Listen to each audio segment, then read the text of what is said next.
નમસ્કાર. સમગ્ર વિશ્વની નારી શક્તિને વંદન સહ આજના આંતરરાષ્ટ્રીય મહિલા દિવસ નિમિત્તે શુભેચ્છાઓ સાથે આજના સમાચાર જાગૃતિ વકીલ વાંચે છે. સરકારે કેન્દ્રીય કર્મચારીઓને મળતા મોંઘવારી ભથ્થામાં વધારો કર્યો છે. ગઈકાલે મળેલી કેબિનેટ બેઠકમાં સરકારે ડીએમાં 4% વધારો કરવાની જાહેરાત કરી છે. 1 જાન્યુઆરી 2024થી તે અમલમાં આવશે. ડીએમાં વધારા બાદ કર્મચારીઓનું ભથ્થું 46%થી વધીને 50% થઈ ગયું છે. લગભગ 50 લાખ કેન્દ્રીય કર્મચારીઓ અને 68 લાખ પેન્શન ધારકોને આનો લાભ મળશે. આ જાહેરાતથી કર્મચારીઓમાં આનંદની લાગણી ફેલાઈ છે. પ્રધાનમંત્રી નરેન્દ્ર મોદી આજે નવી દિલ્હીમાં ભારત મંડપમ ખાતે પ્રથમ રાષ્ટ્રીય સર્જક પુરસ્કાર એનાયત કરશે. શ્રી મોદી જનસભાને પણ સંબોધિત કરશે.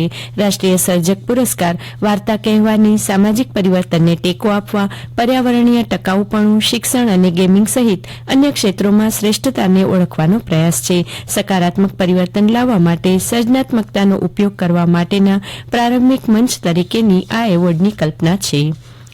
પીએસઆઈની ભરતીના નિયમોમાં ફેરફાર કરવામાં આવ્યો છે. હવે 3 પરીક્ષાને બદલે શારીરિક કસોટી અને મુખ્ય પરીક્ષા એમ 2 તબક્કામાં પરીક્ષા યોજાશે. જ્યારે એલઆરડીની જેમ જ દોડના ગુણ રહેશે નહીં, પરંતુ નિયત સમયમાં દોડ પાસ કરવાની રહેશે. આ ઉપરાંત વજન પણ ધ્યાન પર લેવામાં આવશે નહીં.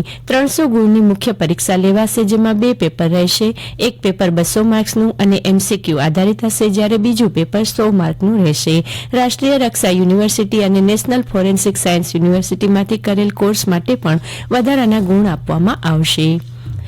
આજે 8મી માર્ચ આંતરરાષ્ટ્રીય મહિલા દિવસ નિમિત્તે પ્રધાનમંત્રી નરેન્દ્ર મોદી અને મુખ્યમંત્રી ભૂપેન્દ્ર પટેલે સશક્ત મહિલા સશક્ત સમાજના સંદેશ સાથે દેશની મહિલાઓને મહિલા દિવસની શુભકામનાઓ પાઠવી હતી. સમગ્ર દેશ સાથે રાજ્યમાં અને કચ્છમાં ગઈકાલથી વિવિધ સ્થળોએ સ્ત્રી સશક્તિકરણ વિશે વિચાર મંથન સહિત અનેક નારી સન્માનના કાર્યક્રમો યોજાઈ રહ્યા છે. તો આ દિવસ નિમિત્તે આકાશવાણી ભુજ કેન્દ્રનું સમગ્ર સંચાલન મહિલાઓ હસ્તક કરવામાં આવશે. આજે વહેલી સવારે શરૂ થતા પ્રસારણથી લઈને રાત્રિના અંતિમ સમાચાર વાંચન સુધી સમગ્ર સંચાલન મહિલાઓ સંભાળશે.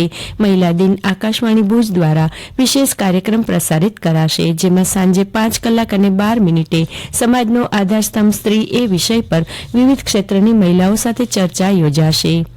ભગવાન શિવની આરાધનાના મહાપર્વ મહાશિવરાત્રીની આજે સમગ્ર જિલ્લામાં ભક્તિભાવપૂર્વક ઉજવણી થઈ રહી છે.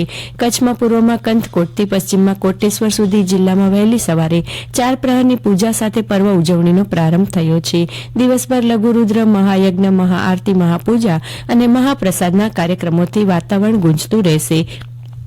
વિવિધ સ્થળે શોભાયાત્રાઓ યોજાશે. ભુજમાં સવારે મહાકાલેશ્વર મંદિરથી શોભાયાત્રા નીકળશે. ધીંગેશ્વર મંદિર થઈ વિવિધ માર્ગોથી પસાર થઈ હમીરસર કિનારે વિરામ પામશે.